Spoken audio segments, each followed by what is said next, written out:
Hi hello ನಮಸ್ತೆ welcome to Sushma creatives and blogs. Hope ಎಲ್ಲರೂ ಚೆನ್ನಾಗಿದ್ದೀರಾ ಅಂದ್ಕೊಂಡಿದ್ದೀನಿ. ಈ ವಿಡಿಯೋ ಬಂದು ಆ್ಯಕ್ಚುಲಿ ಪಾಪುಗೆ 1 ಮಂತ್ ಫಾಲೋ ಅಪ್ ಚೆಕಪ್ ಇತ್ತು, ಹೋಗಬೇಕಿತ್ತು. ಆವತ್ತಿನ ದಿನ ಕ್ಯಾಪ್ಚರ್ ಮಾಡ್ಕೊಂಡಿರೋವಂಥ ವಿಡಿಯೋ.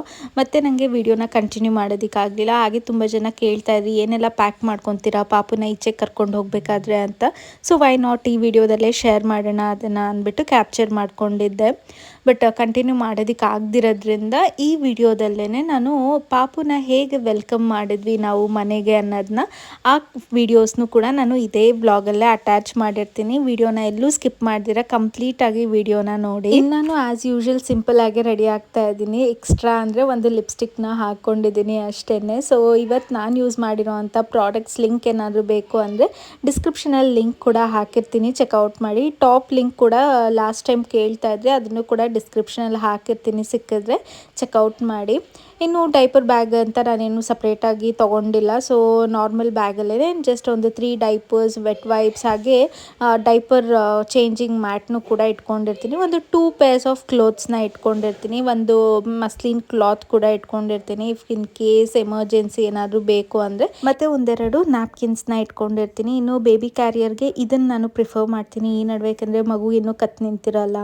ಸೊ ನಮಗೂ ಕೂಡ ಕ್ಯಾರಿ ಮಾಡೋದಕ್ಕೆ ಬರಲ್ಲ ಅಲ್ವಾ, ಅದಕ್ಕೆ ಇದೊಂಥರ ಸ್ಟಿಫಾಗೂ ಕೂಡ ಇರುತ್ತೆ, ಈಸಿಯಾಗಿ ಮಗುನೂ ಕೂಡ ಕ್ಯಾರಿ ಮಾಡ್ಬೋದು.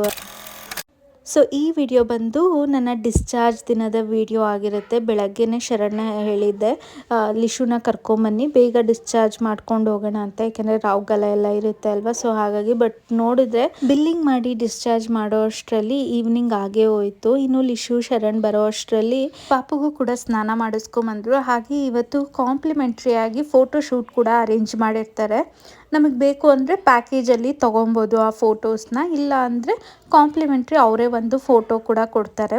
ಸೊ ಫೋಟೋ ಶೂಟೆಲ್ಲ ಮುಗಿಸ್ಕೊಂಡು ಪಾಪುಗೆ ಇವತ್ತೇ ಇಯರ್ ಟೆಸ್ಟ್ ಕೂಡ ಇತ್ತು, ಅದನ್ನು ಕೂಡ ಮುಗಿಸ್ಕೊಂಡ್ವಿ. ಇನ್ನು ಪಾಪು ಹುಟ್ಟಿ 3rd ಡೇಗೆ ಜಾಂಡಿಸ್ ಟೆಸ್ಟ್ ಕೂಡ ಮಾಡ್ತಾರೆ. ಅದನ್ನು ಸ್ಯಾಂಪಲ್ನ ಬೆಳಗ್ಗೆನೇ ತೊಗೊಂಡಿದ್ರು, ಅಂದರೆ ಅರ್ಲಿ ಮಾರ್ನಿಂಗೇ ತೊಗೊಂಡಿದ್ರು. ಸೊ ನಮಗೆ ವಿತಿನ್ 4 ಅವರ್ಸಲ್ಲಿ ರಿಪೋರ್ಟು ಕೂಡ ಬಂದಿತ್ತು, ಯಾವುದೇ ಥರ ಜಾಂಡಿಸ್ ಇಲ್ಲ ಅಂತಲೂ ಕೂಡ ಬಂದಿತ್ತು, ಟಚ್ ವುಡ್. ಹಾಗೆ ಫಾಲೋ ಅಪ್ಪಲ್ಲಿ ಏನು 5th ಡೇ ಫಾಲೋ ಅಪ್ ಇತ್ತು ಅವತ್ತು ಕೂಡ ಚೆಕ್ ಮಾಡಿದ್ರು, ಅವತ್ತು ಕೂಡ ಜಾಂಡಿಸ್ ಏನೂ ಬಂದಿರಲಿಲ್ಲ. ಇನ್ನು ಲಾಸ್ಟಲ್ಲಿ ಇನ್ನೇನು ಡಿಸ್ಚಾರ್ಜ್ಗೂ ಮುಂಚೆ ಪಾಪುಗೆ ಇಂಜೆಕ್ಷನ್ನ ಕೊಟ್ಟರು. ನನಗೆ ಇದು ಎಕ್ಸಾಕ್ಟಾಗಿ ಏನು ಇಂಜೆಕ್ಷನ್ ಅಂತ ಗೊತ್ತಿಲ್ಲ, ಬಟ್ ನಮ್ಮೆಲ್ಲರಿಗೂ ಲೆಫ್ಟ್ ಹ್ಯಾಂಡಲ್ಲಿ ಒಂದು ಗಾಯ ಆಗಿರುತ್ತಲ್ಲ ಅದು ಆ ಇಂಜೆಕ್ಷನ್ನು. ಇದು 1 ಮಂತ್ ಆದಮೇಲೆ ಅಥವಾ 1.5 ಮಂತ್ಸ್ ಆದಮೇಲೆ ಮಗುಗೆ ಗಾಯನೂ ಕೂಡ ಆಗ್ಬೋದು. ಇನ್ನು ಡಿಸ್ಚಾರ್ಜ್ ಎಲ್ಲ ಮುಗಿಸ್ಕೊಂಡು ನಾವು ಮನೆಗೂ ಕೂಡ ಬಂದ್ವಿ. ಕಾರೆಲ್ಲ ಡೆಕೋರ್ ಅವರೇ ಮಾಡಿರ್ತಾರೆ ಹಾಸ್ಪಿಟಲಲ್ಲೇ, ಜಸ್ಟ್ ಒಂದೆರಡು ಬಲೂನ್ಸ್ನ ಹಾಕಿರ್ತಾರೆ ಅಷ್ಟೇ. ಇನ್ನು ಈ ವಿಡಿಯೋನ ನಾನು ಮಿನಿ ವ್ಲಾಗಲ್ಲಿ ಅಪ್ಲೋಡ್ ಮಾಡಿದಾಗ ತುಂಬ ಜನ ಪ್ಯಾಕೇಜ್ ಬಗ್ಗೆ ಕೇಳ್ತಾ ಇದ್ವಿ. ಆ್ಯಕ್ಚುಲಿ ನಾವು ತೊಗೊಂಡಿದ್ದು ಇನ್ಶೂರೆನ್ಸ್ ಪ್ಯಾಕೇಜ್, ಯಾಕಂದರೆ ಶರಣ್ ಆಫೀಸಿಂದ ಇನ್ಶೂರೆನ್ಸ್ ಇರುತ್ತೆ ಅಲ್ವಾ, ಅದು ಬೇರೆ ಬೇರೆ ಪ್ಯಾಕೇಜಸ್ಸು ಕೂಡ ಅವೈಲೇಬಲ್ ಇರುತ್ತೆ. ನೀವು ಅಲ್ಲೋಗಿ ವಿಚಾರಿಸಿದಾಗ ಅವ್ರು ನಿಮಗೆ ಹೆಲ್ಪ್ ಮಾಡ್ತಾರೆ. ಇನ್ನು ನಮಗೆ ಎಷ್ಟಾಯಿತು ಅಂದರೆ ಟೋಟಲ್ ಆಗಿ ಅರೌಂಡ್ 1.5 ಲ್ಯಾಕ್ ಏನೋ ಆಯಿತು. ಇಫ್ ಇನ್ ಕೇಸ್ ಏನಾದ್ರು ಮಗುಗೆ ಬೇರೆ ಏನಾದರೂ ಇದ್ದು ಅಥವಾ NICU ಆ ಥರ ಏನಾದ್ರು ಹಾಕಿದ್ರೆ ಎಕ್ಸ್ಟ್ರಾನು ಕೂಡ ಆಗ್ಬೋದು. ಇನ್ನು ನಾವು ಮಗುನ ಕರ್ಕೊಂಬಂದಾಗ ಮನೇಲೆಲ್ಲ ಆಲ್ರೆಡಿ ಹೂವಿನಿಂದ ಡೆಕೋರೇಟ್ ಮಾಡಿದರು ಪಾಪುನ ವೆಲ್ಕಮ್ ಮಾಡೋದಕ್ಕೆ. ಹಾಗೆ ದೃಷ್ಟಿ ಎಲ್ಲ ತೆಗೆದು, ನಾನು ಆ್ಯಕ್ಚುಲಿ ನನಗೊಂದು ಹಾಬಿ ಇದೆ, ಮುಂಚೆ ಲಿಶು ಹುಟ್ಟೋದಕ್ಕೂ ಮುಂಚೆ ನಾನು ಪೇಂಟಿಂಗ್ನ ಮಾಡ್ತಾಯಿದ್ದೆ. ಬಟ್ ಈಗ ಪೇಂಟಿಂಗ್ ಮಾಡುವಂಥ ಪೇಷನ್ಸು ಇಲ್ಲ, ಮತ್ತು ಲಿಶು ಬಿಡೋದು ಇಲ್ಲ ನಾನೇನಾದ್ರು ಪೇಂಟಿಂಗ್ ಮಾಡೋದಕ್ಕೆ. ಅವಳ ಪ್ರೆಗ್ನೆನ್ಸಿಯಲ್ಲೂ ನಾನೊಂದು ಪೇಂಟಿಂಗ್ನ ಮಾಡಿದ್ದೆ. ನೀವೇನಾದರೂ ನನ್ನ ರೂಮ್ ಟೂರ್ ಅಂತ ನೋಡಿದ್ರೆ ಆವಾಗ ನಾನು ಅದರಲ್ಲಿ ಶೇರ್ ಮಾಡಿದ್ದೀನಿ. ಬಟ್ ಈ ಸರಿ ನಂಗೆ ಮಾಡೋದಕ್ಕೆ ಆಗಲಿಲ್ಲ. ಇನ್ಫ್ಯಾಕ್ಟ್ ಪ್ಲ್ಯಾನ್ ಎಲ್ಲ ಮಾಡಿದ್ದೆ ಮಾಡಬೇಕು ಅಂತ, ಬಟ್ ಆಗಲೇ ಇಲ್ಲ. ಇನ್ನೂ ಟೈಮ್ ಇದೆ ಅಲ್ವಾ ಅಂತ ನೋಡಿದ್ರೆ ಸಡನ್ನಾಗಿ ನನಗೆ ಪೇನ್ ಕೂಡ ಸ್ಟಾರ್ಟ್ ಆಯಿತು. ಸರಿ ಅದಂತೂ ಮಾಡೋದಕ್ಕಾಗಲಿಲ್ಲ ಅಂದ್ಬಿಟ್ಟು ಸಂಹವ್ ನಮ್ಮ ಅಕ್ಕನೋ ಯಾರೋ ಪ್ಲ್ಯಾನ್ ಮಾಡಿದ್ರು ಅನಿಸುತ್ತೆ ಫುಟ್ ಪ್ರಿಂಟ್ಸ್ನ ತೊಗೊಳೋದಕ್ಕೆ. ಇವಾಗ ಅಂದ್ಕೊಂಡೆ ಇದನ್ನೇ ಕಂಪ್ಲೀಟ್ ಮಾಡೋಣ ಈ ಫುಟ್ ಪ್ರಿಂಟ್ಸ್ನ ಇಟ್ಕೊಂಡು ಅಂತ. ಆ್ಯಕ್ಚುಲಿ ನಾನು ಅಂದ್ಕೊಂಡಿದ್ದು ಸನ್ಶೈನ್ ಅಂತ ಬರೆದು ಸನ್ನಿಗೆ ಫುಟ್ ಪ್ರಿಂಟ್ಸ್ನ ತೊಗೊಬೇಕು, ಯಾಕೆಂದರೆ ನನಗೆ ಕಲರೆಲ್ಲ ಹಾಕಿ ಮಗುಗೆ ಕಾಲಿಗೆಲ್ಲ ಹಾಕಿ ಹಚ್ಚೋದಕ್ಕೆ ಇಷ್ಟ ಇರಲಿಲ್ಲ. ಹಾಗೆ ಕುಂಕುಮನೂ ಇಡೋದಕ್ಕೆ ಇಷ್ಟ ಇರಲಿಲ್ಲ. ಅರಿಶಿನ ಆದರೆ ನಾವು ಮನೆಯಲ್ಲೇ ಮಾಡ್ಕೊಂಡಿರೋ ಅಂಥ ಅರಿಶಿನ ಆರ್ಗ್ಯಾನಿಕ್ ಆಗು ಕೂಡ ಇರುತ್ತೆ, ಮಗು ಕಾಲಿಗೆ ಹಚ್ಬೋದು ಅಂತ ಅಂದ್ಕೊಂಡಿದ್ದೆ.